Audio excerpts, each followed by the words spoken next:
Pessoal, como a gente falou na última aula, continuando, a gente vai tratar hoje da fraude contra credores, que é o primeiro dos vícios sociais, né? Nós temos a fraude contra credores e a simulação. Bom, por que são vícios sociais? Porque esses vícios normalmente eles não atingem as partes do contrato, atingem terceiros ou até mesmo a sociedade, né? Eles podem prejudicar terceiros ou até mesmo a sociedade. Por isso que eles são conhecidos como vícios sociais. Vamos ler lá o que diz o artigo 158? Bora lá. Os negócios de transmissão gratuita de bens ou remissão de dívida, se os praticar o devedor já insolvente ou por eles reduzir a insolvência, ainda quando o ignore, poderão ser anulados pelos credores quirografários, como lesivos ao seu direito. Antes da gente explicar, vamos lá para o artigo 159, que fala o seguinte: serão igualmente anuláveis os contratos onerosos do devedor insolvente quando a insolvência for notória ou houver motivo para ser conhecido do outro contratante. Bom, por que eu quis ler o 158 e o 159 para explicar? Porque nós temos que explicar algumas coisas. A primeira é, o que é o devedor insolvente? O devedor insolvente é aquele que não tem bens para garantir a sua dívida. Antigamente, a gente poderia se penhorar a própria pessoa, como acontecia. A pessoa era penhorada, então a pessoa virava seu escravo, né? Isso aí tratando assim bem antigamente, Roma antiga e tudo. Então a pessoa virava o escravo porque ela era penhorada e ela tinha que pagar a dívida. Hoje os bens respondem pelas dívidas. Então, quando a pessoa não tem bens para garantir suas dívidas, ela é insolvente. Ou, o artigo fala, quando ela, doando aqueles bens ou perdoando aquela dívida, aquele dinheiro que ela tem para receber, ela se torna insolvente. Quando isso acontece, o credor, aí está vendo o terceiro que vai ser lesado, por isso que é a fraude contra credores, esse terceiro, ele pode tentar anular. Ele pode tentar anular, como diz o artigo 158, o perdão das dívidas. Ele pode tentar anular, como diz o 158, a doação. Então a pessoa que está insolvente ou vai se tornar insolvente começa a doar seus bens justamente para enganar esse credor, justamente para não pagar esse credor. Então ela combina de entregar, de doar seus bens. E aí esse credor pode anular, esse negócio é anulável. No artigo falou do devedor insolvente, nós já vimos que é o que não tem condições de com seus bens arcar com suas dívidas. E nós temos, fala também do credor quirografário. O que seria o credor quirografário?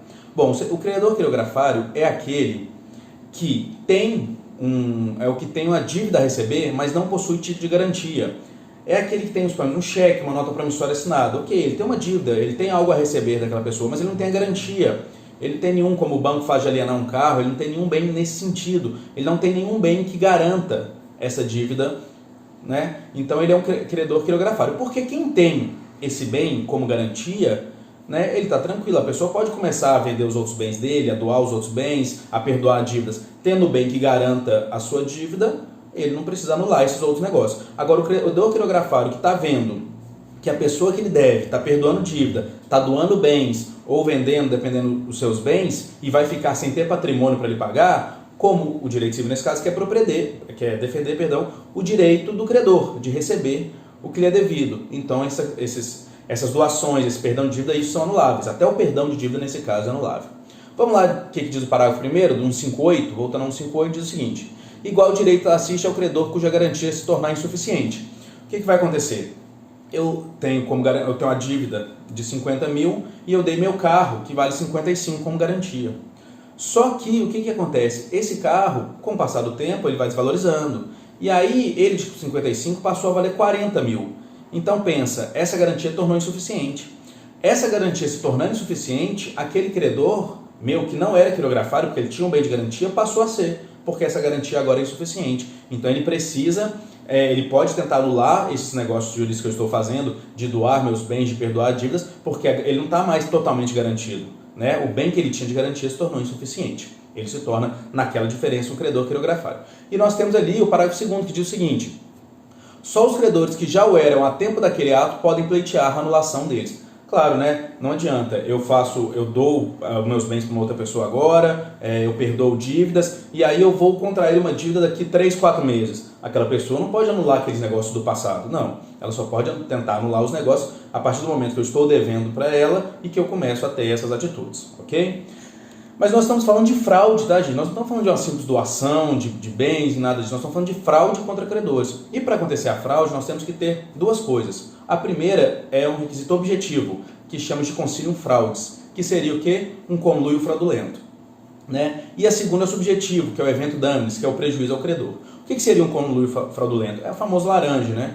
Que a gente sempre vê aí, olha, eu vou colocar meus bens em seu nome, os bens são meus, eu que vou usufruir, os bens são meus, mas eu vou colocar em seu nome porque eu estou devendo a um terceiro e eu não quero pagar, eu quero fraudar esse terceiro, por isso que é fraude contra credores. Esse terceiro é meu credor, eu estou devendo para ele, mas não, peraí, vamos fazer o seguinte, finge que eu te perdoo essa dívida, vamos fazer um documento aqui que eu te perdoo essa dívida, mas é mentira, na verdade, você me paga por fora, é só para ele não saber que eu tenho esse dinheiro, ou eu vou doar todos os meus bens, vou colocar meus bens em seu nome, ou vou vender para você de forma irrisória meus bens, para quê? Para que fique no seu nome, não fique no meu e depois ele não pode atingir meus bens, porque eu não vou ter bens nenhum. Isso seria a fraude contra credores. Ok? Então, olha só, o artigo 159 que nós lemos também, fala o seguinte, serão igualmente anuláveis os contratos onerosos do devedor insolvente, quanto a insolvência for notória, ou houver motivo para ser conhecida a outra parte. O que isso quer dizer? Nós falamos aqui, então, como 158, da doação de bens. Então, o devedor insolvente, ou que vai se tornar insolvente com esse ato, não pode doar bens. E nós falamos também do perdão de dívidas. Mas 159 fala da venda onerosa, né, que seria a compra e venda, assim, algum contrato oneroso. Bom, quando que será uma fraude contra credores? Quando a pessoa que está comprando, por algum motivo, sabe que aquele pessoa que está lhe vendendo vai se tornar... ela vai se tornar insolvente com aquilo. Como que ela sabe? Às vezes é notório, está saindo em todos os jornais que aquela pessoa está quebrada, que ela está devendo todo mundo. Então ela sabe que se ela estiver comprando os bens de quem está devendo todo mundo, ela pode se tornar insolvente e aquele negócio pode ser anulável também. Ou então, ele está vendendo para um primo, para um tio, para um irmão, para a esposa, para alguém da família, para um amigo próximo. Então assim, ele pode não saber, mas ele deveria saber. Ele deveria saber que a pessoa vai se tornar insolvente ali naquele caso. Então, ela não deveria ter comprado esse bem. Sendo assim, esse negócio também pode ser anulável. Seria que todo mundo sabendo que a pessoa está falida, ou o preço ali muito irrisório, muito baixo, um amigo íntimo, familiar. Então, nesse caso aí, seria uma fraude também e esse negócio poderia ser anulado. Ok? Agora, o terceiro de boa-fé não. Né? O terceiro de boa-fé ele é resguardado. Se ele comprou um bem de uma pessoa em que ele não deveria saber que aquela pessoa estava insolvente ou se tornaria insolvente após vender aquele bem, ou que não tinha como saber, não era notório para todo mundo, ele não deveria saber, aí não, ele é um terceiro de boa-fé. Se ele recebeu aquele bem, o que vai acontecer? Se ele não tiver pago ainda, o juiz pode decretar que ele pague, não para a pessoa que ele comprou e não para o credor que entrou com a ação. Não, que é a ação pauliana, tá? Lembrando que essa ação tem o nome de ação pauliana. Não é para esse credor que ele vai pagar, ele vai depositar em juízo e o juiz vai chamar todos os credores daquela pessoa para dividir por igual aquele valor que a pessoa que comprou o bem de boa-fé está fazendo. Ou pode ser desfeito o negócio jurídico se o terceiro de boa-fé concordar com isso.